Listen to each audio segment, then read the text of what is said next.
In this video, I'll show you the most efficient way to break down a ChatGPT image like this into something like this so you can present each of the stages with animation. It's a useful PowerPoint trick every presenter should know, so let us jump right in. I asked ChatGPT to generate an image that shows 4 stages of wound healing and I got this PNG image. I downloaded it and pasted it onto a slide. Now, what are some of the common options for me to break this image down into individual pieces?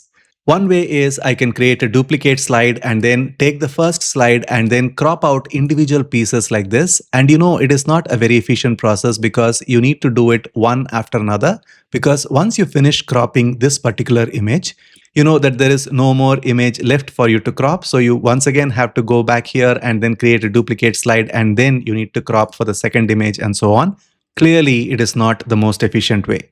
A more efficient way is to go to Shapes, pick up the oval tool and then draw a circle that covers these individual pieces like this.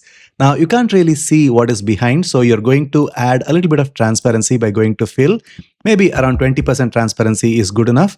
So you can now use the Shift button and increase the size of this and adjust the positioning like this properly because you can clearly see what is behind, and then create a duplicate and then place it right next to the previous one and press Ctrl D, and all you need to now do is to adjust the positioning of each of these options and then use options like distribute horizontally and then align middle option. So you now have everything placed properly.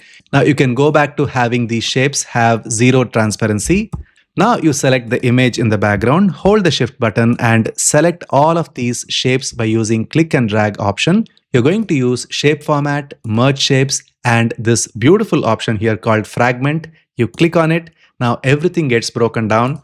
And then I select this and delete it. Now I have these individual pieces all available for me to apply animation. To learn more such tricks to use PowerPoint in the most efficient way possible, join our Ram Gopal's PowerPoint Mastery 2.0 program. The link is in the description box below. And if you're a beginner, the best place to start learning your PowerPoint is to go to this tutorial called PowerPoint for Beginners. It has more than 6 million views. I will leave a link to this video right now on your screen, and I will see you inside that video next.